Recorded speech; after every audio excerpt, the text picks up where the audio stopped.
மத்திய அரசாங்கம் உதவி செய்யலைங்கிறீங்க. தெளிவா சொல்றது ஸ்டாலின் அவர்களே, உன்னுடைய மண்ணில் இருந்து சொல்றேன் கேட்டுக்க. மத்திய அரசாங்க திட்டம் பல சாலைகள் தேசிய நெடுஞ்சாலை ஆக்கி இருக்கிறாங்க. பல கோடி ரூபாய், ஆயிரக்கணக்கான கோடி தமிழகத்தில் செலவு பண்ணியிருக்காங்க.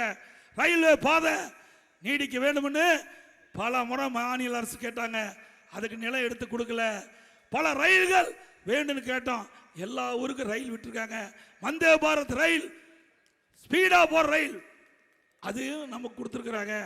அதே போல விமான நிலையம், திருச்சி விமான நிலையம் விரிவாக்கம், தூத்துக்குடி விமான நிலையம் விரிவாக்கம். நான் இருக்கும் போதே கோயம்புத்தூர் அங்க விமான நிலையம் விரிவாக்கம் நிலத்தை எடுத்து கொடுத்துட்டேன். இது வரைக்கும் ஹேண்ட் ஓவர் பண்ணல, ஒப்படைக்கல. எப்படி நிறைவேற்ற முடியும்? இந்த ஆட்சி வந்த பிறகு ஒரு பெரிய திட்டத்தை கூட கொண்டு வர வக்கில் அரசாங்கம் திமுக அரசாங்கம். துறைமுகம் ஏற்றுமதி இறக்குமதி, நாம் உற்பத்தி பண்ணுகின்ற பொருள் ஏற்றுமதி ஆகணும், வெளிநாட்டில் இறக்குமதி பண்ணணும்.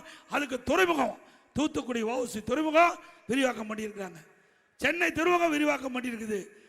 மத்திய அரசாங்க திட்டம் முழுவதும் சரியான முறையிலே செயல்படுத்தி கொடுக்க ஸ்டாலின் அவர்களே, உங்களுக்கு தான் ஒன்றும் தெரியாது, பொம்மை முதலமைச்சராச்சு.